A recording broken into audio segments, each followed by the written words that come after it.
Oh, trick or treat, smell my feet, give us something good to eat or something good to listen to.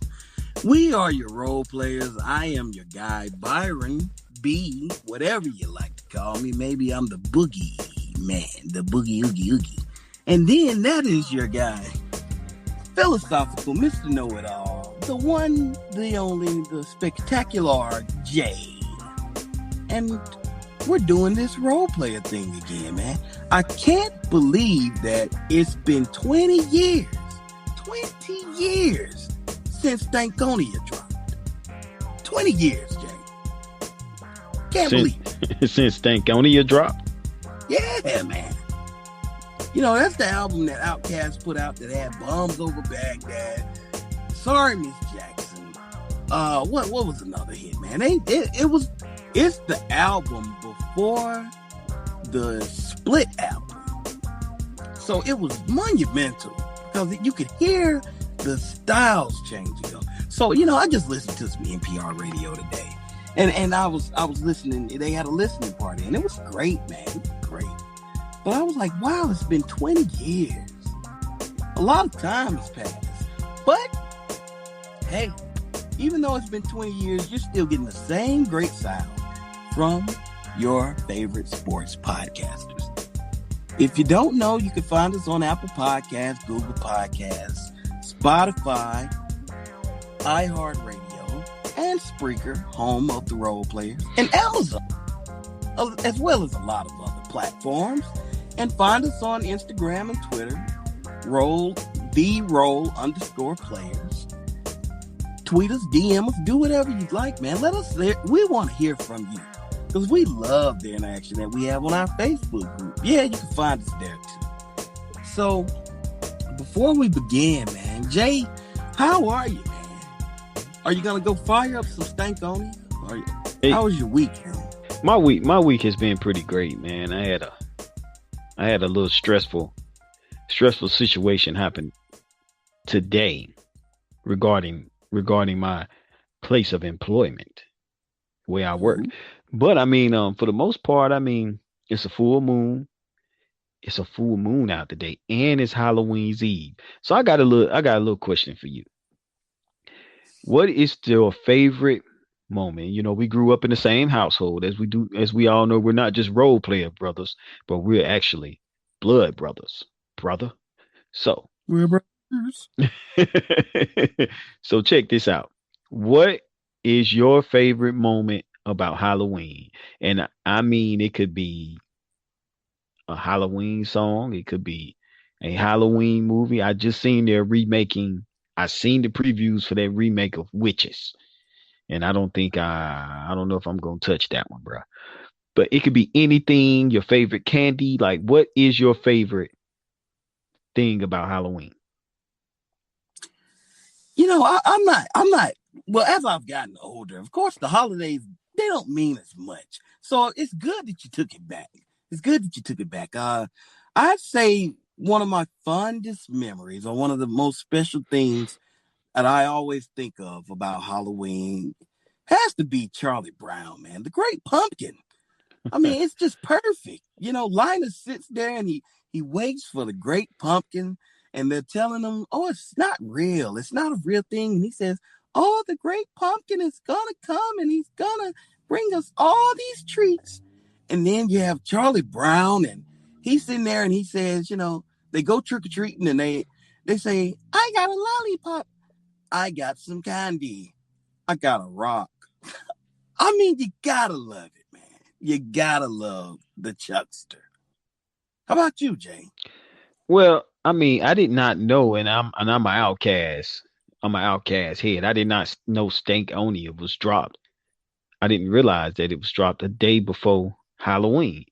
So after tonight, I might have to move Stankonia because I love me some OutKast, man. And it's crazy. I was just listening to OutKast yesterday, and I was thinking about, man, these guys were legendary rap group. So I may have to add that to my collection next year.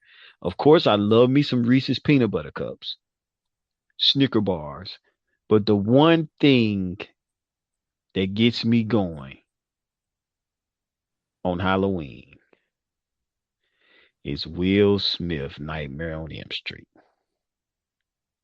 Oh, That's a classic, ain't it, bro? it is. Yeah. Where he's acting like Freddy Maybe on the acting train. like Freddy. That was a classic. No one still has done that to this day. Now, of course, I love my little Michael Jackson Thriller and all that, but what Will Smith did with Freddy Krueger and what he did with that song has still not been done today, and that was a classic, bro. Wow. I really forgot about that one. Oh man, that if you don't know, boys and girls, because you might not be old enough for this ride, but that is indeed a classic. Wow, can't even believe that, man. How did I forget about that? You took it way back. Yeah. I like that. What? Allow me to take it back, not as far back, but we are going to travel back in time to a night before. And no, not the nightmare before Christmas, but a night before. To Thursday night football, man.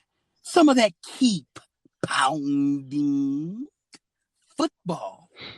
And man, I have to say, what was supposed to have a lot of thrills and chills and a lot of highlights and, a big score, it just really didn't have any of that. Matt Ryan, again, very pedestrian. I know that they praise him and say that he has all of this stuff that he's done all season and he's up towards the top of the passing statistics and all of that good stuff. And then you have Teddy Bridgewater. He's up there as well. But these guys, they couldn't get in the end zone. You know, it just it just wasn't pretty. And especially for Teddy, man. Oh, he finally gets the national exposure playing in Carolina, and he looked weak. I mean, he was missing throws. He ended with that big time interception.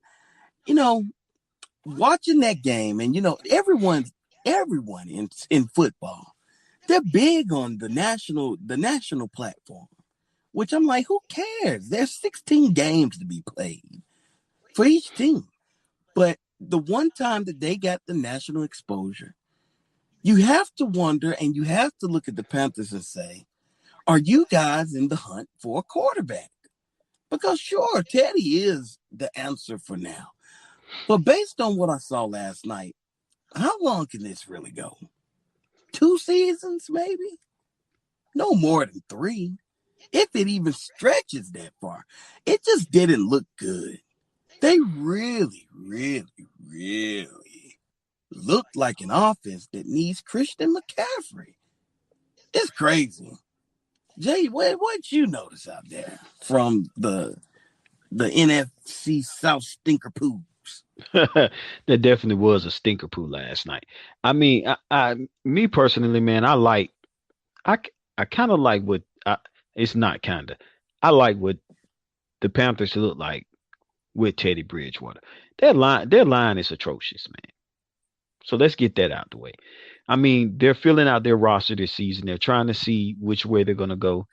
It may be time to move on and get a tight end, which we all know that there is two great tight end stud talents in this upcoming draft in April. So that may be the first thing. And Thomas he's not damn. So he's a good backup. He's not a starting tight end. That will help Teddy out a lot. And I mean, they really don't have any game plan, it seems like, any identity without McCaffrey on the field. Now, yeah, they do need McCaffrey back. They also need to sprinkle in a little Mike Davis or a little of the other running backs they have. They kind of switch in from Bonafide to the other young kid. And I mean, these guys they definitely have something to build on. They have to get that offensive line together. I mean, the defensive line, what they spend a lot of money in, did not is really not showing up. And I mean, I don't know. They did stop Gurley last night, but I don't know. I don't know what to think with the 2020 Panthers. I think a lot of the fan base got a little excited by the little couple wins they had in a row. But that what you seen last night was probably more of the Panthers you'll see for the rest of the season. But I definitely do think they have some things to build on, and I don't think they should punt. And I'm using the key word punt. They should not punt on Teddy Bridgewater. They should definitely be interested in keeping him around. What was he? What was he? A 3-year contract? I believe it's a 3-year contract. And he deserved I three believe. years. I mean, sure, 3 years is fair, but that's why I say, if it goes 3 years, you have to at some point get the future in there. You have to get the guy in there that you say, hey, this is going to be our guy. We finally have pieces in place that we want to stick around and move forward that way. Because I think I think he would play his role as a mentor if the time ever comes. But I mean, like you said, last night, that was more of what you'll see from the Panthers, I believe. But, to highlight some good things, Jackson in the secondary, he looks fair. He looks solid. And same thing for Chin. Brian Burns, the guy has a hellified spin move, man. He went to the Dwight Freeney School of Tornadoes because he just kept spinning on him. And he was getting back there to Matt Ryan. Matt Ryan he had no idea what was going on when that happened. And then on the offensive side of the ball, they actually have 3 good pieces in their receiving corps. Now, if they landed them a big-time major talent at receiver, they would be unstoppable. Tight end is weak, but like I say, those receivers in Robbie Anderson, Moore, and even Samuel, it was impressive. And then you have CMC and Mike Davis. So it is there. But the key thing that you said, Jay, and you can't overlook it in football.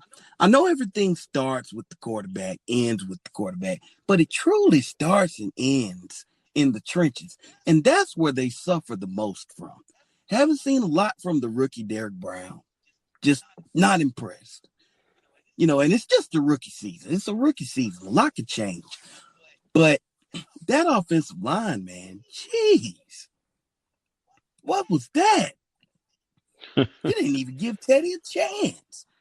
No adjustments were made. It just looked very poor, man. And I'm like, these are the Falcons.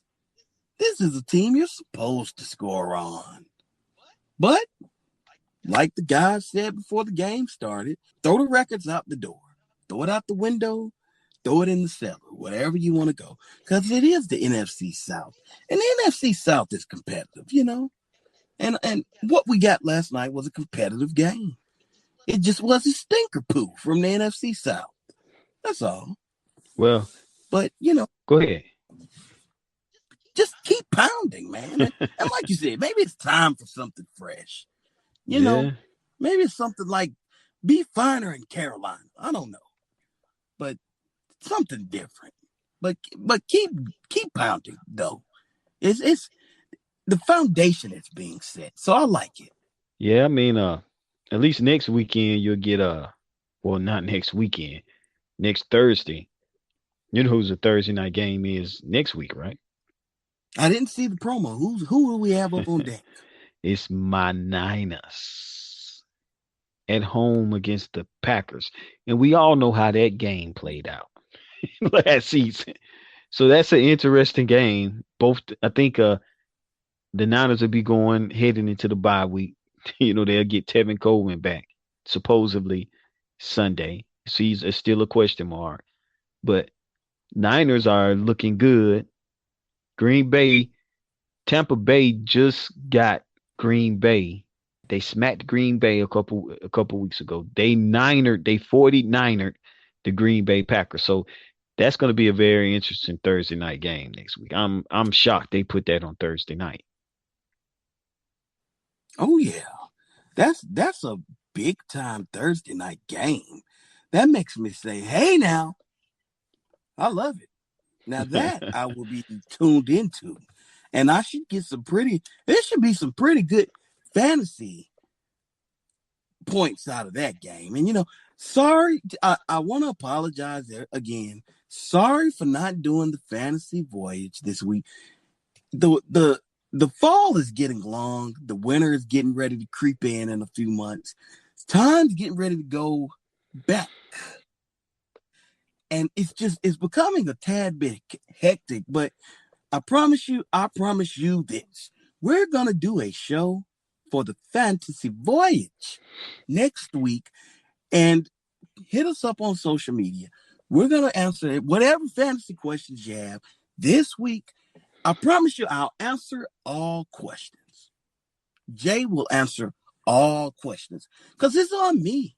It's on me. You know how you see a bad play in the NBA and they pat their chest and they say it's on me? It's on me. It's on me. Jay was fired up and ready to go.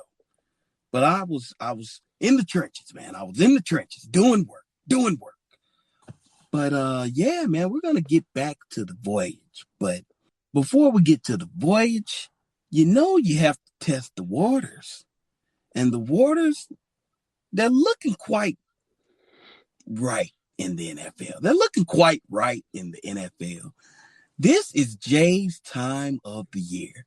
This is where you get to see the coach, the man, the legend, the aficionado in Jay.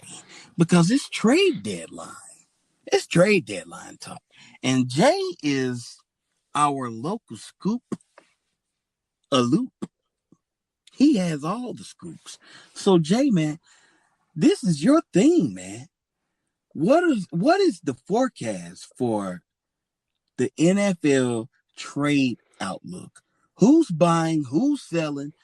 Let's talk about it, man, because I'm ready to get into this thing with you, man.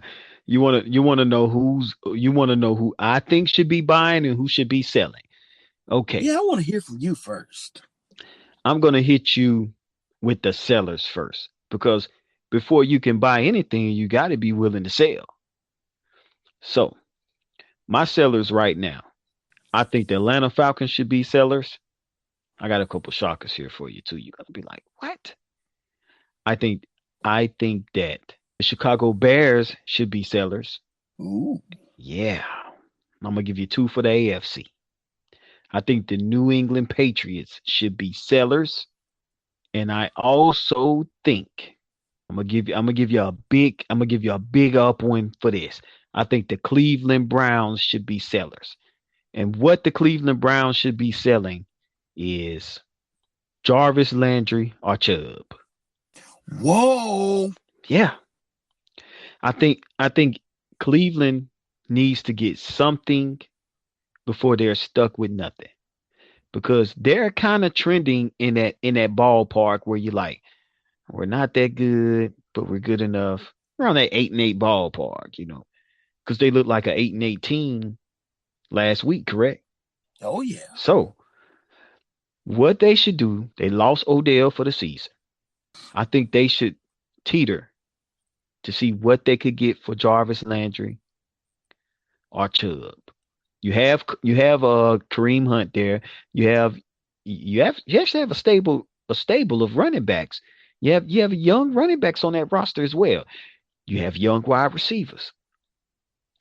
They are in a situation where they're going to have to upgrade over Baker Mayfield.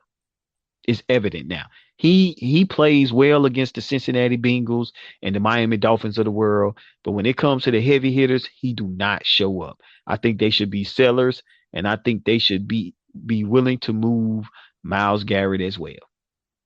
So, whoa. Yeah, I hit you, didn't I? I hit you low. I think the New England Patriots should be sellers. Earlier this week, Belichick came out. He said there is everyone on this team can be traded.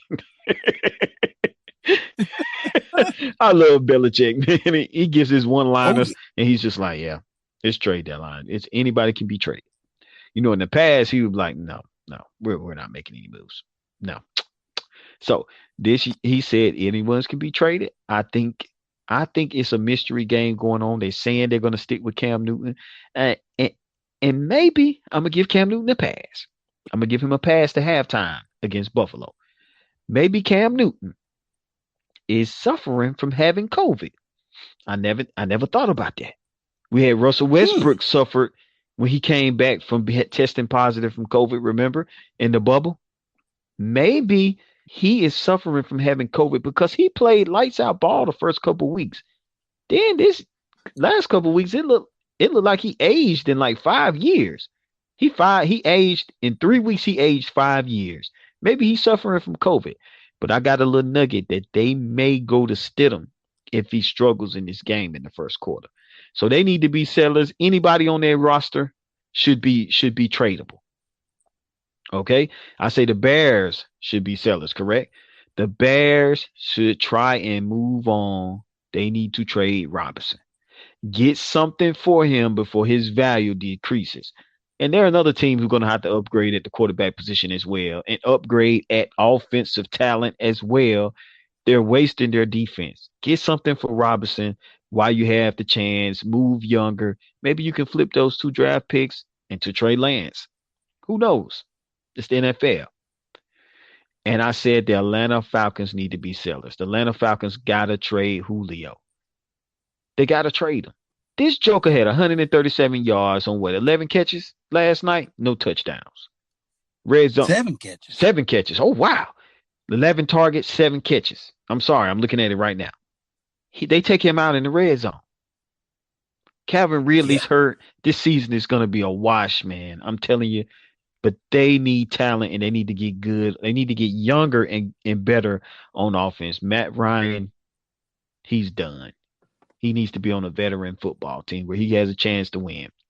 Now, my buyers, I think the 49ers should be buyers. I think that the Buffalo Bills should be buyers. I think the Green Bay Packers should be buyers.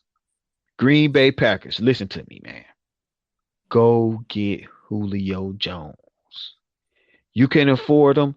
You can have a Ferrari and take it to Walmart and get it oil change. These guys have had 30 years with Brett Favre and Aaron Rodgers. Do you realize that? It's been 30 consecutive years they've had 2 Hall of Fame quarterbacks, and they only have 2 rings to show for it, bro. Come on, man. You got to get him a wide receiver. You got to swing for the fences right now, and they have got to make a big splash come trade deadline. San Francisco can look at Julio as well. San Francisco need to be open for a pass rusher and a wide receiver. Any pass rusher, any wide receiver will help them. I don't have a name I'm throwing out there. Of course, Julio would be nice, but anyone would work. And I said the Buffalo Bills. Reason why I'm saying the Buffalo Bills, Buffalo need another offensive weapon. Maybe a running back, maybe a wide receiver, hell, maybe a tight end. I've heard the Eagles have been dangling Zach Ertz out there. So they need to make a move, and they need to make a move fast. 2 other players I've heard of that may be on the move. Your guy, Amari Cooper. Amari Cooper's been jumping out there in the trade rumors, man. Every time I look up, I see Amari Cooper here. Amari Cooper's there. He's been jumping out in the trade rumors. And I talked about New England, but Stephon Gilmore, he's been popping out there. I mean, there are so many teams interested in Stephon Gilmore. That could be a move you look for, a low-key move that could sweep under the rug. Maybe Michael Thomas from New Orleans. There's been a lot of rumblings going on there. And that's pretty much it, man. That's pretty much all I got, man, on my sellers and my buyers, brother. Sellers and buyers. Is it that time of year? Or is it your time of year to fear? Like my Halloween laugh, man. That's my Halloween laugh, bro. Yours is a little better, man. Well, I've practiced this thing a time or 2 in front of the mirror. But, hey, sometimes I have extra time on my hands. But with that extra time, I've been looking into some buyers and sellers too. And you named all of the teams, man. But I want to throw out some players that I think should just, maybe they're on the market, maybe they're not. But these are guys that should find greener pastures. AJ Green, man, it's time. It's I knew time. you was gonna say that. It's it's time for them to move on from AJ Green, man. Look, Joe Burrow is ready. Now, John Ross is the one that's demanded a trade. But I think this Bengals team could do themselves a world of good. Moving on from all of these guys, clear up some of that wide receiver state. Because you're going to have to get rid of these guys anyway. Get rid of John Ross, get rid of AJ Green. Trade these guys to Buffalo or Seattle. I don't know. That might be the move. I think these guys can help out someone, especially AJ Green.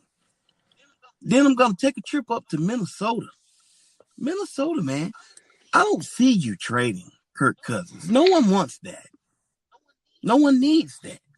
But Thielen, that may be a name that you can throw on the wall and it'll stick. Because this Minnesota team, it's already having a fire sale. You traded for Yannick Ngakoue, then you traded Yannick Ngakoue. Like, it was that fast, man. So I say, why not Thielen?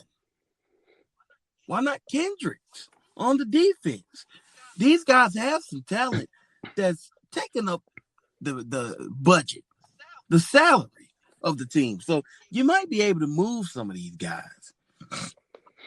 And then let's go to Baltimore. Let's go to Baltimore. Look, you drafted Dobbins. You have Gus Edwards. Get rid of Mark Ingram. Get rid of him. Let him go help out Tampa or Seattle. Seattle may be a destination for a player or two. Because, hey, these guys, they keep having running back issues. They keep getting injured. And I'm sure they don't want to put all of that pressure on Russell. They don't want to do that. So send some of these guys packing, man. And you know that the Chiefs are the Chiefs and the Buccaneers. I don't know who's trying to acquire more pieces. But those are two teams that they're looking for. And then I would say Oakland should be a buyer. Now, they may not have anything to sell, but I like that Oakland team. I think they should look for some of these guys. If they got a veteran wide receiver, I think that would do a world of good. And they may can go to Philadelphia to get that veteran wide receiver. Hey, let's just put it on the table. Philadelphia is at a crossroads. They don't know where to go. Do we get rid of Wentz? No. But do you keep him as your only option? I doubt it. He can't keep the ball in his hands. Alshon Jeffrey and Deshaun are no longer in the NFL. They're retired. These guys haven't played, and I can't remember when. They played 18 moons ago. I don't know. It's not going well on that end of things. But trade these guys. And then we all know Zach Ertz. He's out there, man. Trade Zach Ertz. Zach Ertz might be a great fit for the Steelers. He might be a good fit because the Steelers love tight end ball, and they haven't really found pay dirt like they want with Ebron. And then the last guy that I'm gonna name, the forgotten guy in the NFL. I guess you could say he's been very unlucky. But T.Y. Hilton, this guy, listening to this show, who remembers T.Y. Hilton? You probably forgot that he's up there in Indianapolis. It's a landfill up there, man, for wide receivers. Nothing's coming down the pipeline in the receiving game for the Colts. Not as long as Philip Crimea Rivers is out there. So T.Y. Hilton, he has to be captured. That could be the big play that someone's looking for. That's a big play wideout. You named Julio Jones. That's a given. That guy should be on the move. But I think these guys should be on the move. And some of these teams, they could use some shoring up on the offensive line. It's hard to gauge which offensive lineman would be on the move, but I'm imagining you're going to see a lineman or two moved during this trade deadline. I imagine that it's going to be an active deadline because it's been active already. What, the Seahawks got Dunlap from Cincinnati? It's been active, man. And the biggest one that you said, Jay, and I can't let this one go because I think he's one of the better wide receivers. Allen Robinson. Again, that's a talent. That's a name. That's a guy. That's who you want on your side.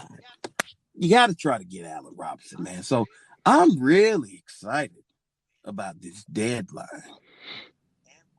and what it will mean for a lot of the playoff teams and a lot of the teams that are tanking for Trevor and failing for Fields.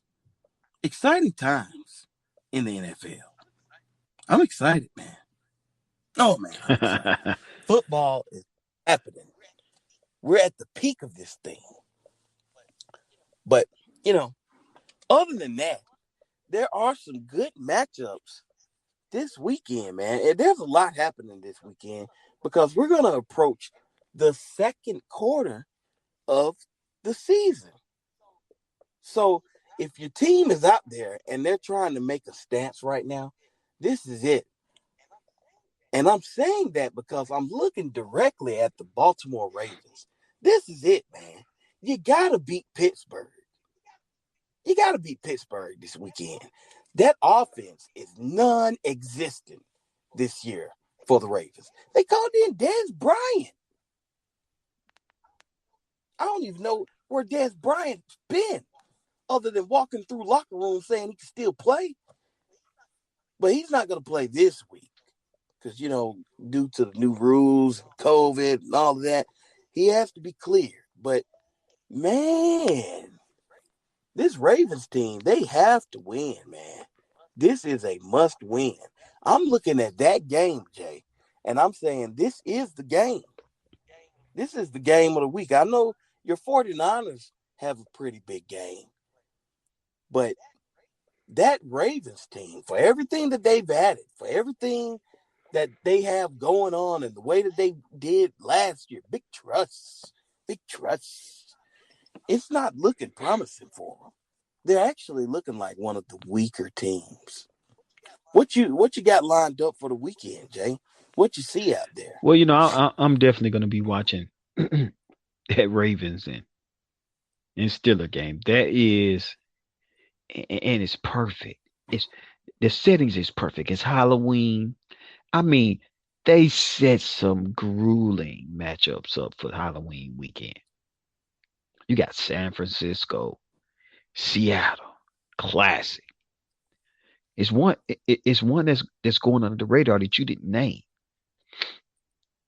Chargers and Broncos. That's a rivalry, bro.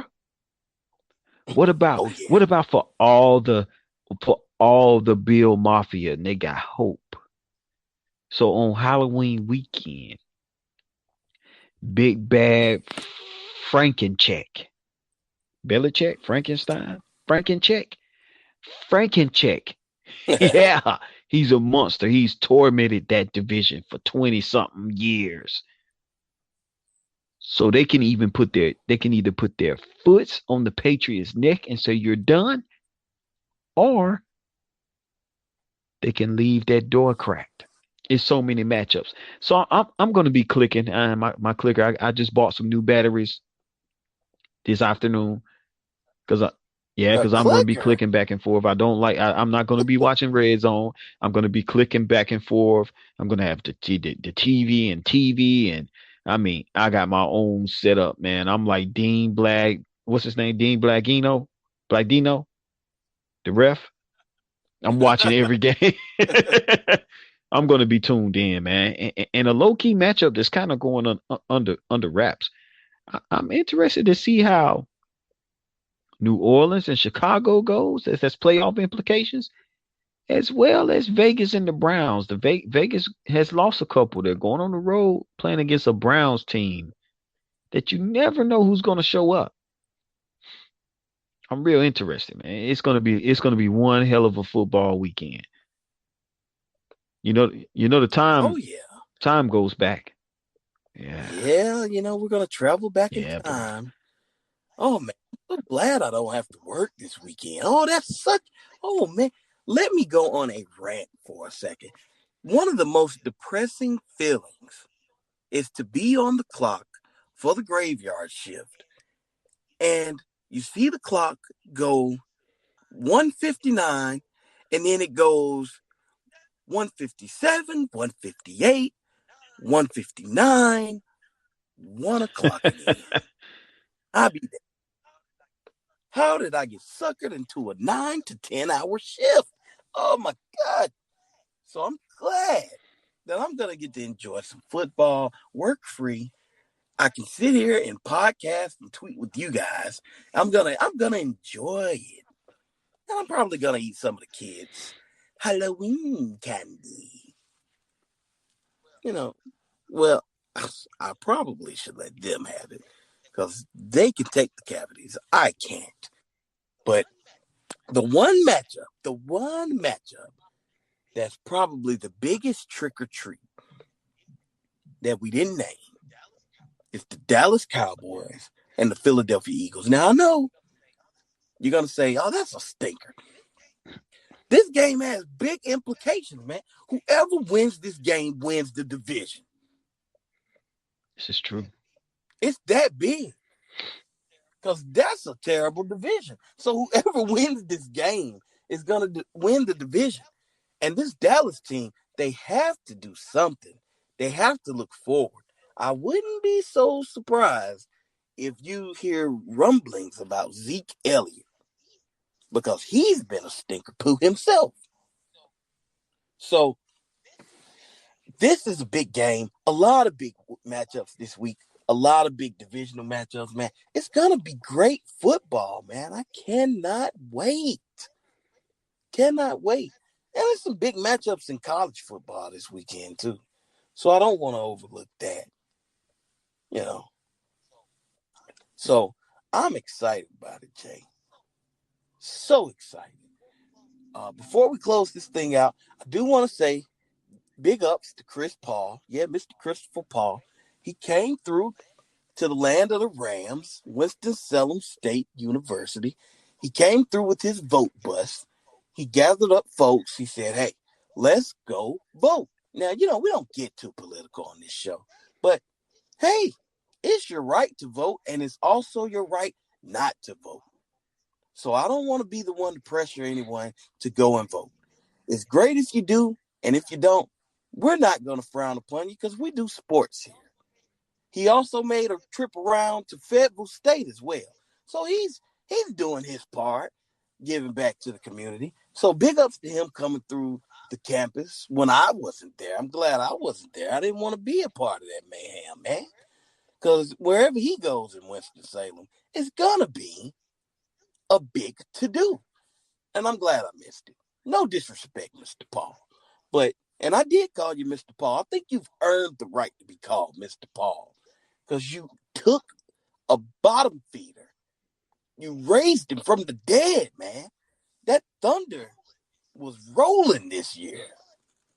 Pun intended. So big ups to Chris Paul, man. And big ups to the role players. Because we've gotten through another episode. We've been at this thing for some years now, man. 3+ years. 3+. So we're doing things. We're making waves. So if you like this podcast, go and review us. Add us, give us a review, give us some likes, and share us. Sharing is caring. Don't trick us, treat us. Treat us like your number one podcast in the land. And also, man, again, hit us up on social media. I can't say it enough. Hit us up. We love it. We want it. We love it. We want some more of it. Hey, man, So go ahead. I was going to ask you, man, do you remember Mr. Boogity? Mr. Boogity? Yeah. You talking about from the Nightmare Before Nightmare Christmas? Before Christmas. Or is that It used to be a man. Huh? It was a Disney show, and he used to be like boogity boogity boo. Oh yeah. Boogity. Do you remember the special? I think it's from the same special, but they have the pumpkin Yeah. narrating, and it just played. Yeah, Pumpkinhead. I know love you're talking about. I love that. They need to bring that back. That was a good one. Yeah, man, they need to bring that stuff back. I love it, man. I love it. I'm not big on holidays, but hey, man, what's this year without holidays? You know, it's been a crazy year, and I think the holidays, having trick-or-treat time, Halloween, Turkey Day, Christmas, I think it's going to mean a lot more this year. So to all of you that's out there listening, man, cherish these moments, man, because honestly, truthfully, on a serious note, we never know when it's going to be stripped away from us, when it's going to be our last breath, or when we can't participate in those things. So make sure you go out there and you be safe about it, but enjoy, man. So from the role players to you guys, I'm going to say, this is Halloween. This is Halloween. Thanks for listening, man. You guys have been great. We're signing off.